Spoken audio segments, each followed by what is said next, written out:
मित्रों नमस्कार। भारत माता की जय, वंदे मातरम, जय श्री राम। मित्रों मैं दिलीप पांडे, स्वागत है आपका मेरे YouTube चैनल में। मित्रों जैसा कि मैंने आपसे बताया था कि मैं अपने गांव में आया हुआ हूं, अपने घर में आया हुआ हूं और यहां पर चूंकि ये बिल्कुल ग्रामीण क्षेत्र है, ये बिल्कुल एक गांव का इलाका है। यहां पर बहुत सारे गांव हैं और कल होली थी तो होली मिलन बहुत जगह पे हम लोग मिलने के लिए गए लोगों से। और ख़ास तौर पे आप जानते हैं कि हमने अपने समाज के बहुत सारे लोगों से बातचीत की और उन सभी लोगों से बात की जो कि क्षेत्र में निकलते हैं और बड़े लीडर्स हैं, जो कभी भाजपा के बड़े नेता भी रहे हैं, अभी भी जो कहते हैं कि हम भाजपा के नेता हैं। हम उन सभी लोगों से मिले, उन सभी से हमने बात की। तो इसके बाद हमको बहुत सारी बातें समझ में आई हैं कि आखिर यूजीसी का जो पूरा मामला है उसकी ज़मीन पर उसकी स्थिति क्या है और ज़मीन पर लोग कितने जागरूक हैं और ज़मीन पर लोग उसके बारे में आखिर क्या सोच रहे हैं। इन सब बारे में मैंने लोगों से बात की। इसकी चर्चा आज हम आपसे इस वीडियो में करेंगे। लेकिन उससे भी पहले आज सबसे बड़ा जो समाचार आ रहा है, जो सबसे बड़ा समाचार जिसकी इस वक्त बहुत चर्चा हो रही है और ख़ास तौर पे अगर कहें मित्रों तो जो संघ से जुड़े हुए जो सामान्य वर्ग के पत्रकार हैं, और जाहिर सी बात है कि संघ अपने साथ बहुत से लोगों को जोड़कर रखता है, तो जो संघ से जुड़े हुए सामान्य वर्ग के पत्रकार हैं या एक्टिविस्ट हैं, वो लोग जो है बड़े उत्साहित हैं इस बात को लेकर के कि प्रधानमंत्री नरेंद्र मोदी यूजीसी की काट में कोई ऐसा बड़ा ब्रह्मास्त्र लाने वाले हैं जो कि सारे गुस्से को शांत कर देगा। जो भी गुस्सा जो है वो सामान्य वर्ग के अंदर है, जो भी गुस्सा सवर्णों के अंदर है।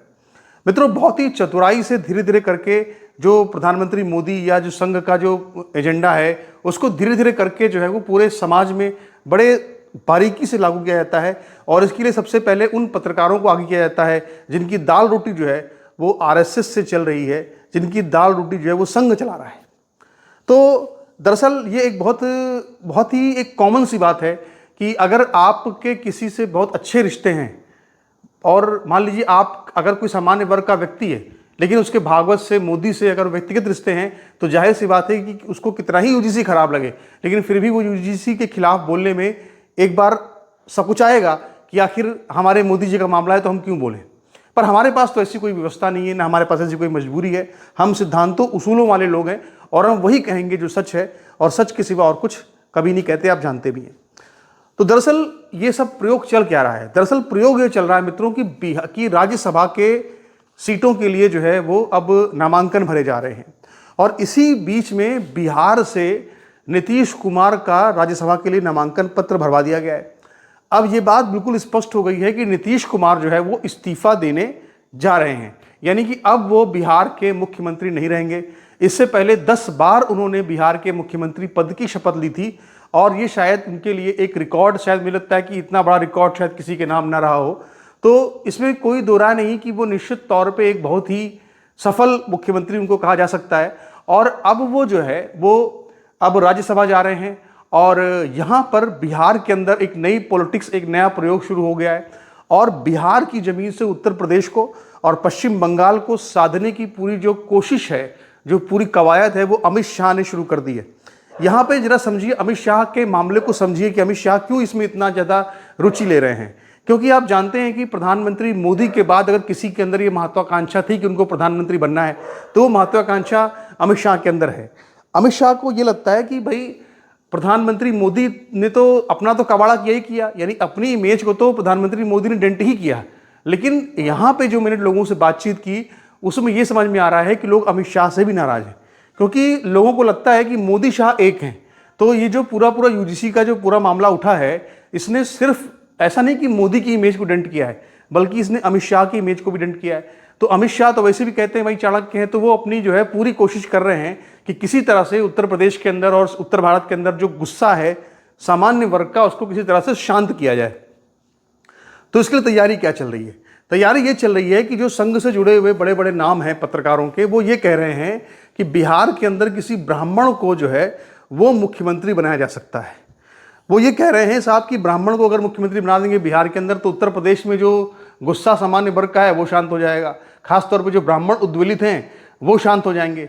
इसी तरह से जो पश्चिम बंगाल है, वहाँ पर चुनाव होने वाले हैं, तो ममता बनर्जी के जो कोर वोटर्स हैं उनको साधने में मदद मिलेगी। तो अब ये कहा जा रहा है साहब कि यहाँ पे कोई ब्राह्मण मुख्यमंत्री अगर ले आएंगे तो फिर क्या होगा कि यूजीसी का सारा जो गुस्सा है बिल्कुल ठंडा पड़ जाएगा, बिल्कुल शांत पड़ जाएगा।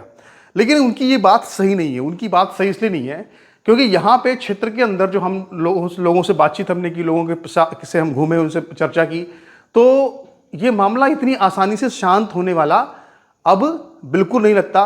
और वो इसलिए नहीं लगता क्योंकि यहाँ पे जो मैंने लोगों से बात की, यहाँ बहुत ही ग्रामीण परिवेश है, लोग थोड़ा बहुत अखबार पढ़ते हैं ज़्यादा, और ज़्यादा तो मोबाइल में खबरें देखते हैं, जो वेबसाइट्स होती है। अखबार तो अब यहाँ लोग कम ही पढ़ते हैं खैर, लेकिन यहाँ पे समाचार के साधन जो है वो उतने ज़्यादा नहीं है।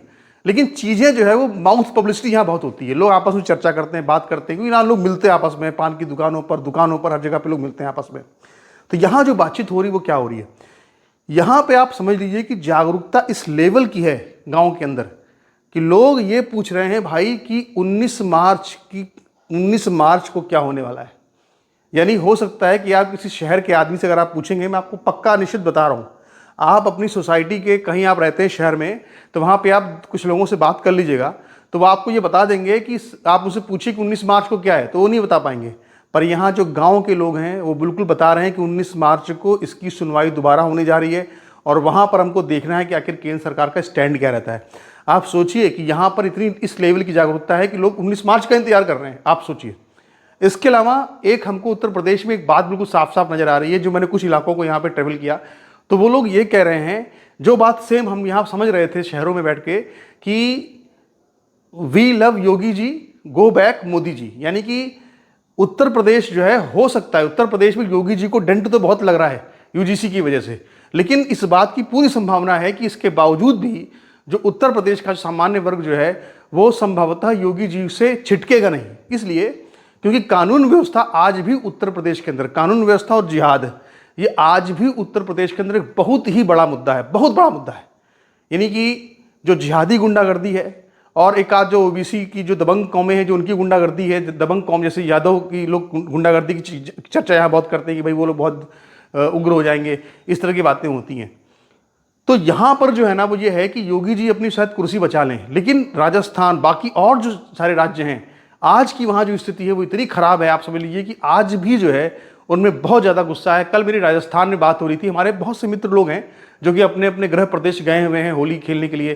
तो कल मेरी राजस्थान में किसी से जोधपुर में बात हो रही थी, तो जोधपुर में भी, यानी कि जो आप सोचिए कि जो सबसे सीमा पर इलाका है, जोधपुर सीमा है भारत की, वहाँ पर भी लोगों को यूजीसी के बारे में सब कुछ पता चल चुका है, गली गली में खबर है, और लोग बड़े आहत मन से ये कहते हैं कि मोदी जी अब गलत कर रहे हैं, मोदी जी को ऐसा नहीं करना चाहिए था।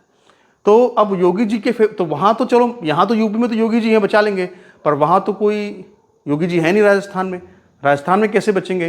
तो गुस्सा बहुत ज़्यादा है, और बीजेपी इसको कंट्रोल करने में पूरी तरह से नाकाम साबित हुई है।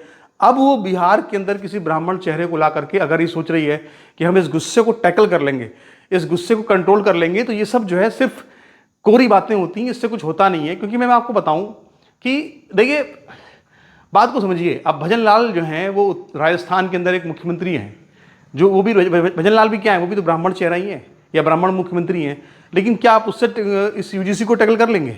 नहीं टैकल कर पाएंगे। उसी तरह से हिमंता बिश्व शर्मा असम के अंदर, वो भी ब्राह्मण मुख्यमंत्री हैं, तो क्या उनसे आप टैकल कर लेंगे? उनसे आप जो है वो यूजीसी के गुस्से को टैकल नहीं कर पाएंगे।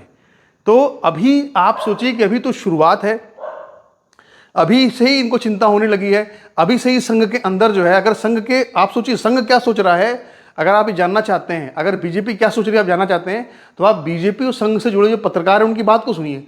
तो अब जब वो ये बात कह रहे हैं कि हम बिहार में ऐसा कमाल करने वाले हैं कि सब यूजीसी का गुस्सा शांत हो जाएगा, तो वो ये कह रहे हैं साहब कि ब्राह्मण सीएम ले आएंगे और सब एकदम ठंडा पड़ जाएगा माहौल। तो ऐसा बिल्कुल भी अगर वो सोच रहे हैं तो ऐसा गलत सोच रहे हैं, ऐसा कुछ भी नहीं है। सामान्य वर्ग जो है पहली बार अपनी मांगों के लिए खड़ा हुआ है, और वो किसी झुंझुने से नहीं मानने वाला है। ये कोई झुंझुना दे तो मानेगा, तो बिल्कुल नहीं मानेगा। वो उसकी सीधा सा कहना ये है भाई कि हमारी कुछ लिस्टेड मांगे हैं, इन मांगों को पूरा होना चाहिए। और सबसे उसमें भी न्यूनतम जो मांग क्या है, न्यूनतम मांग ये है कि यूजीसी वापस लो, इसके अलावा SC/ST एक्ट की समीक्षा दोबारा से हो, उसमें जो सारे के सारे जो दानवीय, मैं कहूँगा कि दानवीय विधान जो उसमें प्रावधान है, वो सारे के सारे वहाँ पे हटने चाहिए। और जिस तरह से लगातार सामान्य वर्ग को लेकर के इतनी गालियाँ दी जाती हैं, खासकर ब्राह्मणों को इतनी गालियाँ दी जा रही हैं व्यर्थ में, जो पहले ब्राह्मणवाद क्या कहते हैं कि मुर्दाबाद, इसके बाद ब्राह्मण भारत छोड़ो, फिर ब्राह्मण तेरी कब्र खुदेगी, सब चल रहा है, जो इस सब के खिलाफ अब सामान्य वर्ग का गुस्सा पूरी तरह से फट चुका है, और अब वो इन सब चीज़ों से मानने को बिल्कुल भी तैयार नहीं है। हाँ, एक तरीका है, जिससे कि वास्तव में लोग मान सकते हैं। और वो तरीका ये है कि आप सामान्य वर्ग की सभी मांगों पर एक्शन लो। जो लोगों ने रुचि तिवारी के साथ बदसलूकी की, उन सब पर कठोर से कठोर कार्रवाई की जाए। और सरकार ने चालाकी की है, उसमें सिर्फ ब्राह्मणों को बता दिया कि साहब ने ब्राह्मणों ने ही ब्राह्मणों लड़की को साथ ये सब किया, वो नहीं है। वहाँ पूरी भीड़ थी, सबको बचा लिया गया है। ये सब नहीं होना चाहिए। इसके अलावा जिस तरह से वहाँ पे ब्राह्मण महिलाओं पर टिप्पणी, ये सब चीज़ें जो होती हैं, ये सब जब तक बंद नहीं होगा और जब तक इसको खत्म करने के लिए कोई कठोर कानून नहीं बनेगा, तब तक जो है वो ब्राह्मण वर्ग या सामान्य वर्ग शांत होने को कतई तैयार नहीं, शांत होगा भी नहीं वो। और सबसे बड़ी बात यह है कि इस सरकार पर, ये मोदी पर सबसे बड़ा इल्ज़ाम क्या है? मोदी पर सबसे बड़ा इल्ज़ाम यह है कि उन्होंने अम्बेडकरवाद को इतना मतलब मोदी जो है वो अम्बेडकरवाद के नए पैगंबर बन चुके हैं। मतलब आप सोचिए कि इस देश के अंदर अगर कोई भगवान राम, कृष्ण, सीता या किसी भी हिंदू देवी देवता पर कितनी अभद्र टिप्पणी करे, उसके खिलाफ कोई सज़ा नहीं है। लेकिन अगर वो कोई अम्बेडकर के खिलाफ कुछ कह दे और उस पर कोई केस दर्ज करा दे, उसको सज़ा हो जाएगी। इसका मतलब क्या है? इसका मतलब ये है कि प्रधानमंत्री नरेंद्र मोदी ने इस देश में राम कृष्ण से बड़ा किसको कर दिया? अम्बेडकर को कर दिया। तो अगर वो इस तरह से कर रहे हैं तो इससे उनकी मानसिकता समझ में आती है। एक पार्टी जो भगवान राम के नाम पर पैदा हुई, जो भगवान राम के नाम पर सत्ता में पहुंची, जो भगवान राम के नाम पर जो है वोट मांगती रही, उस पार्टी के राज में राम को कोई कितनी गाली दे कुछ नहीं होगा। अगर कोई अम्बेडकर को कुछ बोल दे तो उसके खिलाफ जो है एक्शन हो जाएगा। आपने देखा एमपी के अंदर क्या हुआ।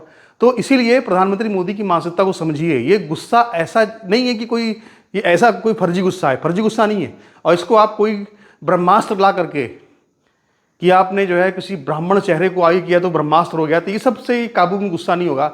मैंने यहाँ पर क्षेत्र में जो लोगों से बात की है उसमें एकदम साफ है कि लोग जागरूक हैं और शहर से ज़्यादा लोग गाँव में जागरूक हैं भाई साहब। तो भूल जाइए मोदी जी, आपको कुछ बड़ा करना पड़ेगा, इससे कुछ होने वाला नहीं है। तो आपके इस पर क्या विचार है? अपने विचार रखिएगा। आगे आपसे बात होती रहेगी। नमस्कार, धन्यवाद। भारत माता की जय।